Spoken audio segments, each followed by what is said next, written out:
ദൈവനാമത്തിന് മഹത്വം ഉണ്ടായിരിക്കട്ടെ. വിശുദ്ധമായ 15 നോമ്പിന്റെ 2-ാം ദിവസം ജീവിതത്തെപ്പറ്റി സംസാരിച്ചുകൊണ്ട് ആരംഭിക്കാം. ജീവിതം എന്ന 3 അക്ഷരം 3 വ്യത്യസ്തമായ ഘട്ടങ്ങളിലൂടെയാണ് ഓരോ വ്യക്തിയും കടന്നു പോകുന്നത്. ഒരു അമ്മയുടെ ഉദരത്തിൽ ഒരു ജീവൻ ഉരുവാകുന്ന അവസ്ഥയെ സൃഷ്ടി എന്ന് വിശേഷിപ്പിക്കാം. അത് പൂർണ്ണ വളർച്ചയെത്തി ഒരു മനുഷ്യനായി ഭൂമിയിൽ തൻ്റെ വ്യത്യസ്തമായ ജീവിതാനുഭവങ്ങളിലൂടെ കടന്നു പോകുമ്പോൾ അതിനെ സ്ഥിതി എന്ന് വിശേഷിപ്പിക്കാം.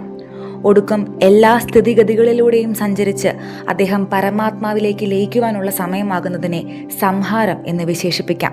ഇത്തരത്തിൽ സൃഷ്ടി, സ്ഥിതി, സംഹാരം എന്ന 3 വ്യത്യസ്ത ഘട്ടങ്ങളിലൂടെയാണ് ഓരോ മനുഷ്യൻ്റെയും ജീവിതം കടന്നു പോകുന്നത്. ജീവിതം ക്ഷണികമാണ്, ക്ഷണഭംഗുരമാണ് എന്നൊക്കെ പലരും വിശേഷിപ്പിക്കുന്നുണ്ടെങ്കിൽ പോലും പലരും ഇന്ന് ജീവിതം ജീവിച്ചു തീർക്കാൻ പെടാപ്പാട് വിടുന്നുണ്ട്. സംഭവബഹുലമായ സന്തോഷങ്ങളുടെ, സങ്കീർണതകളുടെ, സന്താപങ്ങളുടെ ജീവിതാനുഭവങ്ങളിലൂടെ നാം കടന്നു പോകുമ്പോൾ നമുക്ക് നമ്മോടൊന്ന് ചോദിച്ചു നോക്കാം, എത്ര മനസ്സലിവ് എനിക്ക് ഈ ജീവിതത്തിൽ ഉണ്ടായിട്ടുണ്ട്, അപരനോട് എനിക്ക് എത്രത്തോളം അനുകമ്പ തോന്നിയിട്ടുണ്ട് എന്ന ഒരു ആത്മപരിശോധനയ്ക്ക് നമുക്കൊന്ന് വിധേയരായാലോ. അതുതന്നെയാകട്ടെ ഇന്നത്തെ ചിന്താവിഷയം. Mission compassion in action. പ്രവൃത്തിയിൽ അനുകമ്പ സാധ്യമാക്കുക. ഇതിന് ആധാരമായി തിരഞ്ഞെടുത്തിരിക്കുന്ന വേദഭാഗം വിശുദ്ധ മർക്കോസ് എഴുതിയ സുവിശേഷം 2-ാം അധ്യായം 13 മുതൽ 17 വരെയുള്ള തിരുവചനങ്ങളാണ്. 17-ാം വാക്യം ഇപ്രകാരമാണ് വായിക്കുന്നത്: ദീനക്കാർക്കല്ലാതെ സൗഖ്യമുള്ളവർക്ക് വൈദ്യനെ കൊണ്ട് ആവശ്യമില്ല. ഞാൻ നീതിമാന്മാരെയല്ല പാപികളെ അത്രേ വിളിപ്പാൻ വന്നത് എന്ന് പറഞ്ഞു. ഞാൻ നീതിമാന്മാരെയല്ല പാപികളെ അത്രേ വിളിപ്പാൻ വന്നത് എന്ന് പറഞ്ഞു. അൽഫായുടെ മകനായ ലേവിയെ ചുങ്കസ്ഥലത്തു നിന്നും എന്നെ അനുഗമിക്ക എന്ന് പറഞ്ഞ് യേശുക്രിസ്തു വിളിച്ചുകൊണ്ടുപോകുന്നു. അതിനുശേഷം ചുങ്കക്കാരോടും പാപികളോടുമൊപ്പം യേശുവും ശിഷ്യന്മാരും പന്തിയിലിരിക്കുന്നത് കണ്ട് ശാസ്ത്രിമാർ ചോദിച്ച ചോദ്യത്തിന് യേശു മറുപടി പറയുന്നതാണ് ഈ സന്ദർഭം. ക്രൂശിൽ സ്നേഹത്തിന്റെ രക്തച്ചൊരിച്ചിൽ കൊണ്ട് വിപ്ലവം രചിച്ചവനാണ് യേശുക്രിസ്തു. എന്തായിരുന്നു അവന്റെ വിപ്ലവം?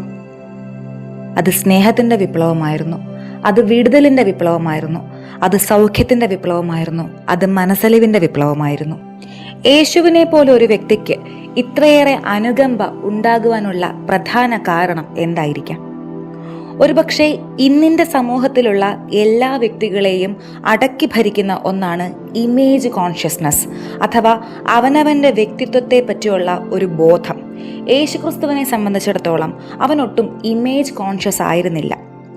സമൂഹത്തിൽ അരക്ഷിതരായി കിടക്കുന്ന, അല്ലെങ്കിൽ മറ്റുള്ളവർ സഹകരിക്കുവാൻ ഇഷ്ടപ്പെടാത്ത, രോഗികളായിരിക്കുന്ന, പാപികളായിരിക്കുന്ന അനേകം പേരെ ചേർത്ത് നിർത്തുന്നത് കൊണ്ട് തൻ്റെ ഇമേജിന് എന്തെങ്കിലും ഒരു കോട്ടം സംഭവിക്കും എന്ന് അവൻ വിശ്വസിച്ചിരുന്നില്ല.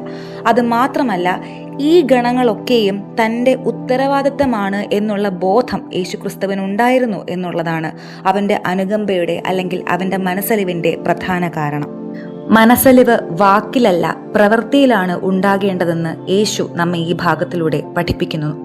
അത് സിമ്പതിയിൽ നിന്നും എമ്പതിയിലേക്കുള്ള ദൂരമാണ്. എൻ്റെ മുന്നിൽ നിൽക്കുന്നവൻ്റെ നിറത്തെ പറ്റിയോ, കുടുംബത്തിൻ്റെ അന്തരീക്ഷത്തെ പറ്റിയോ, സാമ്പത്തികമായ ചുറ്റുപാടുകളെ പറ്റിയോ, ജാതിയെ പറ്റിയോ, മതത്തെ പറ്റിയോ, മറ്റ് ഒരു ഭൗതികമായ ഘടകങ്ങളെ പറ്റിയും ആയിരിക്കില്ല ഞാൻ ചിന്തിക്കേണ്ടത്. പകരം അവൻ്റെ ഉള്ളു നോക്കി, അവൻ്റെ ആവശ്യങ്ങൾ നോക്കി, അവൻ്റെ ജീവിതത്തിലേക്ക് ഇടപെടുന്നിടത്താണ് എന്നിലെയും നിങ്ങളിലെയും ക്രിസ്തുഭാവം പ്രകടമാക്കപ്പെടുന്നത്. മുഖം നോക്കാതെ എതിരെ നിൽക്കുന്നവന്റെ ഉള്ളു നോക്കി അവന്റെ ആവശ്യങ്ങളെ അറിഞ്ഞ് അപരന്റെ ജീവിതത്തിലെ ക്രിസ്തുഭാവമായി മാറുവാൻ നമുക്ക് ഓരോരുത്തർക്കും ഇടയാകണം. നമുക്ക് പ്രാർത്ഥിക്കാം. മനസ്സലിവുള്ള കർത്താവേ, ക്ഷണികമായ ഞങ്ങളുടെ ഈ ജീവിതത്തിൽ ക്രൂശിൽ നീ ഞങ്ങളെ പഠിപ്പിച്ച സഹനത്തിൻ്റെയും സ്നേഹത്തിൻ്റെയും മനസ്സലിവിൻ്റെയും അടയാളങ്ങളായി, നാളങ്ങളായി ഈ ലോകത്തിൽ തെളിയുവാൻ ഞങ്ങളെ ഓരോരുത്തരെയും ഇടയാക്കണമേ. ആമേൻ.